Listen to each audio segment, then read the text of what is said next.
Hello viewers, অচিন্তদার free coaching চ্যানেলে তোমাদের সকলকে স্বাগত জানাই। আজকের এই ভিডিওটিতে তোমরা যারা কলকাতা বিশ্ববিদ্যালয়ে ইতিহাস অনার্সের 6 সেমিস্টারে পড়ছো, তোমাদের যে সিসি 13 পেপারটি রয়েছে আধুনিক ভারতের ইতিহাস, এই পেপারটির একটি ইম্পর্টেন্ট প্রশ্ন হোম রুল লীগ আন্দোলন। এই হোম রুল লীগ আন্দোলন সম্পর্কে সংক্ষেপে আলোচনা করব এবং আলোচনা শেষের উত্তরটি তোমাদের সামনে তুলে ধরবো। তোমাদের এই পেপারটির সিলেবাস সাজেশনের একাধিক প্রশ্নের উত্তর আমি ইতিমধ্যে আমার চ্যানেলে আপলোড করেছি, তার লিঙ্ক দেওয়া থাকবে ভিডিও ডেসক্রিপশন বক্সে, তোমরা ভিডিওগুলো অবশ্যই দেখে নিও। এছাড়া তোমাদের সাজেশনের আরও অন্যান্য প্রশ্নের উত্তর নিয়ে খুব তাড়াতাড়ি তোমাদের সামনে আমি নিয়ে আসবো একের পর এক ভিডিও ক্লাস। তাই আমার চ্যানেলটিকে তোমরা অবশ্যই সাবস্ক্রাইব করে রাখবে, বন্ধুদের কাছে শেয়ার করবে, নিজেদের মতামত কমেন্ট সেকশনে কমেন্ট করে জানাবে এবং ভিডিওটি ভালো লাগলে অবশ্যই একটা লাইক করবে। তো চলো শুরু করা যাক। আজকের ক্লাসের মূল আলোচনার বিষয় কি আমরা একবার বোর্ডে দেখে নিই। CUBA হিস্ট্রি অনার্স 6 এর CC 13। এখানে প্রশ্ন হচ্ছে হোম রুল আন্দোলন, এটা 5 নম্বরের প্রশ্ন। হোম রুল আন্দোলন বা হোম রুল লীগ আন্দোলন। দেখো, ভারতবর্ষে জাতীয় আন্দোলনের পাশাপাশি যেসব আন্দোলনের উপধারাগুলো চলেছিল পাশাপাশি, সেই রকম একটি উপধারামূলক আন্দোলন ছিল এই হোম রুল লীগ আন্দোলন। যে হোম রুল লীগ আন্দোলন জাতীয় আন্দোলনকে পুষ্ট করেছিল বিভিন্নভাবে। একদিকে শ্রীমতী অ্যানি বেসান্তের হোম রুল লীগ এবং অন্যদিকে তিলকের ইন্ডিয়ান হোম রুল লীগ, এই দুটি লীগ পাশাপাশি চলে। তবে এই দুটি লীগের মধ্য দিয়ে ভারতবর্ষের মানুষের যে জাতীয়তাবাদী আশা আকাঙ্ক্ষা, স্বাধীনতার প্রতি যে আশা আকাঙ্ক্ষা, তাকে অনেক উদ্দীপিত করে তুলেছিল, অনেক তীব্র করে তুলেছিল। তাই ফ্রিডম ফর স্ট্রাগল বলে একটি গ্রন্থে বলা হচ্ছে যে এই হোম রুল লীগ আন্দোলন ভারতবর্ষে একটা নতুন যুগের সূচনা করেছে। হোম রুল কথার মানে হচ্ছে স্বায়ত্ত শাসন, অর্থাৎ নিজের শাসন নিজেই করব। অর্থাৎ যে পৌরসভা আছে বা পঞ্চায়েত, জেলা বোর্ড, কেন্দ্রীয় আইনসভা, প্রাদেশিক আইনসভা, এই সব জায়গায় ভারতীয়দের অধিক পরিমাণে নিয়োগ করতে হবে বা এদেরকে সুযোগ সুবিধা দিতে হবে, এটাই ছিল মূলত দাবি। আয়ারল্যান্ডে এই আন্দোলনটা প্রথম গড়ে ওঠে। ব্রিটিশ শাসনের বিরুদ্ধে আয়ারল্যান্ডবাসী এই স্বায়ত্ত শাসনের জন্য হোম রুল আন্দোলন করেন। এখন তাকে অনুকরণ করেন শ্রীমতী অ্যানি বেসান্ত। তিনি ভারতবর্ষে এই হোম রুল আন্দোলনের সূচনা করেন। তিনি বলেন, আয়ারল্যান্ডে এই হোম রুল পন্থীরা যা চায় আমরাও ভারতবর্ষে তাই চাই। অর্থাৎ আমরা চাই শাসন সংস্কার, আমরা ব্রিটিশ শাসনের উচ্ছেদ চাই না, কিন্তু আমরা চাই শাসন সংস্কার। যাই হোক, 1913 সালে মাদ্রাজের আডিয়ারে, সমুদ্র উপকূলে আডিয়ারে, এই শ্রীমতী অ্যানি বেসান্ত তার হোম রুল লীগ তৈরি করেন এবং এই হোম রুল লীগের সভাপতি ছিলেন সেই সময় জর্জ ডালে বলে একজন ব্যক্তি। তা এখন এই হোম রুল লীগ তৈরি হওয়ার পর এই আন্দোলন খুব দ্রুত দেশের বিভিন্ন জায়গায় ছড়িয়ে পড়ে। মুম্বাই, কানপুর, এলাহাবাদ, বারাণসী, এইসব অঞ্চলে ছড়িয়ে পড়ে এবং দেশে প্রায় 200টিরও বেশি জায়গায় এর শাখা স্থাপিত হয়। প্রায় 1 বছরের মধ্যে, অর্থাৎ 1917 থেকে 18, এই 1 বছরের মধ্যে এর সদস্য সংখ্যা 27,000 থেকে 39,000-এ কিন্তু পরিণত হয়।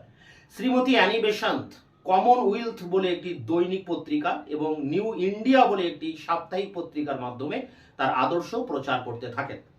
অন্যদিকে বেলগাঁওতে অনুষ্ঠিত মুম্বাইয়ের যে প্রাদেশিক সভা, সেই সভার বাল গঙ্গাধর তিলক 1917 সাল নাগাদ তৈরি করেন ইন্ডিয়ান হোম রুল লীগ এবং এই ইন্ডিয়ান হোম রুল লীগ তৈরি করার পর ভারতবর্ষের বিভিন্ন জায়গায় এই আন্দোলনটা ছড়িয়ে পড়ে এবং তিনি বলেন, অর্থাৎ তিলক বলেন যে দমন পীড়ন যত হবে তত ভারতবাসীর মধ্যে স্বাধীনতার আশা আকাঙ্ক্ষা তত তীব্র হবে এবং তিনি বলেন, স্বরাজ আমার জন্মগত অধিকার এবং আমি তা অর্জন করবই।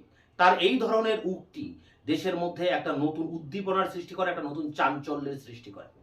যাই হোক, এই আন্দোলন দুটি পাশাপাশি চলে, অ্যানি বেসান্তের হোম রুল লীগ এবং তিলকের ইন্ডিয়ান হোম রুল লীগ। তবে দুটি দলের মধ্যে কিন্তু কখনো কোনো বিরোধ তৈরি হয়নি, কারণ দুটি দলের মূল উদ্দেশ্য ছিল একটাই, যে স্বায়ত্ত শাসন অর্জন করা। এখন দেশের বিভিন্ন অঞ্চলে ছড়িয়ে পড়ে, দেশের মানুষও এই আন্দোলনের উপর ঝাঁপিয়ে পড়ে, এই আন্দোলনে যোগদান করে। ছাত্র, যুবক থেকে শুরু করে সাধারণ কর্মচারী, এমনকি গ্রামের যারা সাধারণ মানুষ, তারাও কিন্তু এই আন্দোলনে ঝাঁপিয়ে পড়েছিল। এবং এই অ্যানি বেসান্তের যে হোম রুল আন্দোলন, সেই আন্দোলনে অনেক গুরুত্বপূর্ণ ব্যক্তি তার সদস্য ছিলেন, যেমন তেজ বাহাদুর সপ্রু, জওহরলাল নেহেরু, বিপি ওয়াদিয়া। বিপি ওয়াদিয়া ছিলেন ইন্ডিয়ান হোম রুল লীগ তিলকের নেতৃত্বে যেটি তৈরি হয় তার সভাপতি।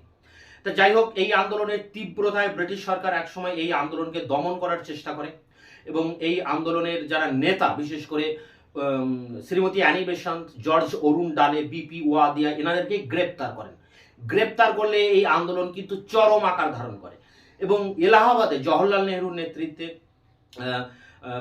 লখনৌতে সৈফুরুজ্জামানের নেতৃত্বে, গুজরাটে ইন্দুলাল জাগরিকের নেতৃত্বে, কলকাতায় জিতেন্দ্রলাল বন্দ্যোপাধ্যায়ের নেতৃত্বে এই আন্দোলন মানে চরম আকার ধারণ করে।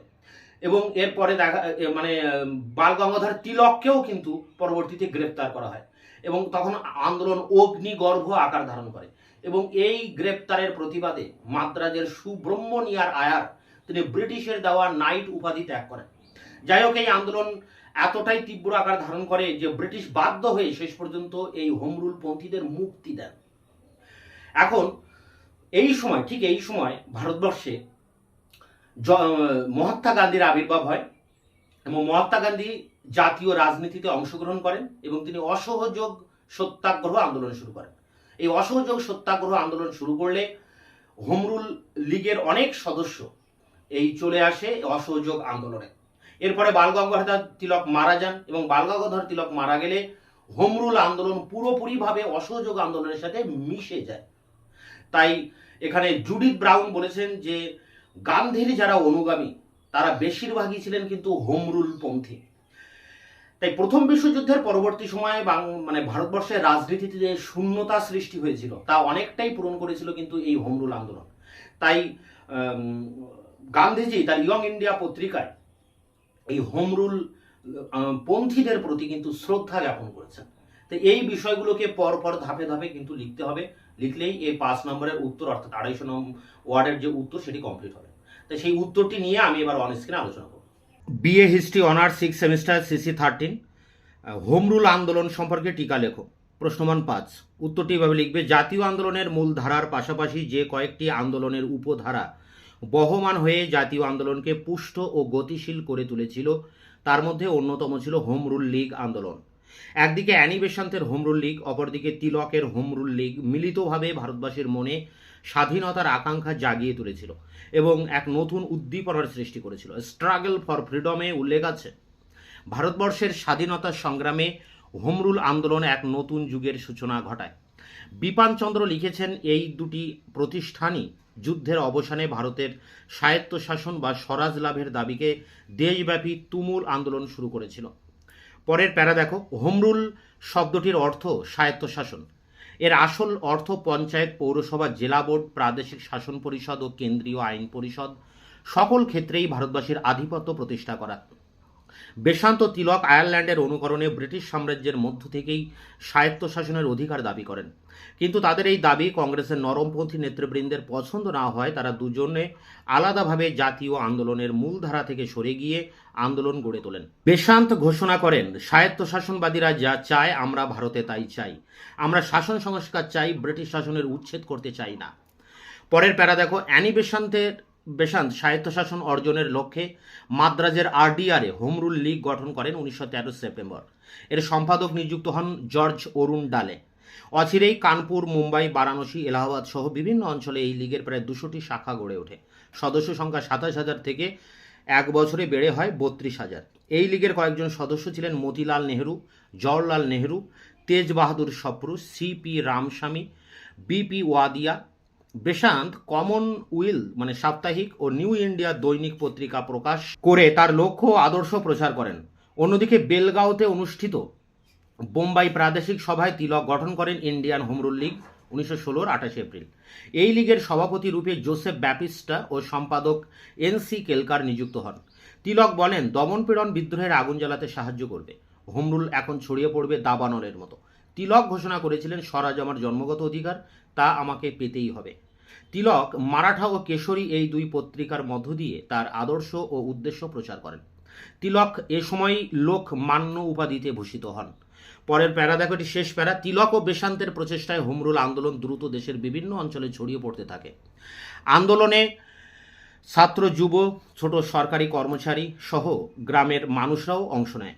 এলাহাবাদে জওহরলাল নেহরু, লখনৌতে চৌধুরী খালিফুজ্জামান, কলকাতায় জিতেন্দ্রলাল বন্দ্যোপাধ্যায়, মাদ্রাজে সত্যমূর্তি, গুজরাটে ইন্দ্রলাল জাগিক প্রমুখ তরুণদের সক্রিয় নেতৃত্বে আন্দোলন চরমে পৌঁছায়। ব্রিটিশ সরকার Shrimati Annie Besant, BP Wadia ও জর্জ অরুণ ডালেকে গ্রেপ্তার করলে 1917 15ই জুন আন্দোলন অগ্নিগর্ভ হয়ে ওঠে। এই গ্রেপ্তারের প্রতিবাদে স্যার সুব্রহ্মণ্যম আয়ার ব্রিটিশের দেওয়া নাইট উপাধি ত্যাগ করেন। এরপর তিলককেও গ্রেপ্তার করা হলে 1917 23 জুলাই হোমরুল আন্দোলন তীব্র রূপ ধারণ করে। আন্দোলনের তীব্রতায় ব্রিটিশ বাধ্য হয়ে হোমরুলপন্থীদের মুক্তি দেয়। গান্ধীজির পরিচালনায় অসহযোগ সত্যাগ্রহ শুরু হলে হোমরুল আন্দোলন ক্রমশ ম্রিয়মাণ হয়ে পড়ে। হোমরুলপন্থীরাও অনেকেই গান্ধীজির অসহযোগ আন্দোলনে যোগ দেন। তিলকের মৃত্যুর পর হোমরুল আন্দোলন অসহযোগ আন্দোলনের মূল ধারার সঙ্গে মিশে যায়। জুডিথ ব্রাউনের মতে গান্ধীজির মুখ্য অনুচর ছিল হোমরুলপন্থীরা। প্রথম বিশ্বযুদ্ধের প্রভাবে ভারতের রাজনীতিতে সাময়িকভাবে যে শূন্যতার সৃষ্টি হয়েছিল তা অনেকটাই পূরণ করে দিতে পেরেছিল হোমরুল লীগ আন্দোলন। তো এই ছিল হোমরুল লীগ আন্দোলন এর উপরে 5 নম্বরের টিকা প্রশ্নের উত্তর। তোমরা এটাকে সংগ্রহ করে পরীক্ষার জন্য প্রস্তুতি নাও। এটি ভেরি ভেরি ইম্পর্ট্যান্ট একটি প্রশ্ন, টপ 10 সাজেশনে রয়েছে বা লাস্ট মিনিট সাজেশনে এই প্রশ্নটি রয়েছে। তোমাদের অন্যান্য প্রশ্নের উত্তর নিয়ে আমি খুব দ্রুত আবার তোমাদের সামনে নিয়ে এসে হাজির হব। ততক্ষণে তোমরা চ্যানেলকে সাবস্ক্রাইব করে রাখবে, বন্ধুদের কাছে শেয়ার করবে, নিজেদের মতামত কমেন্ট সেকশনে কমেন্ট করে জানাবে এবং ভিডিওটি ভালো লাগলে অবশ্যই একটা লাইক দেবে।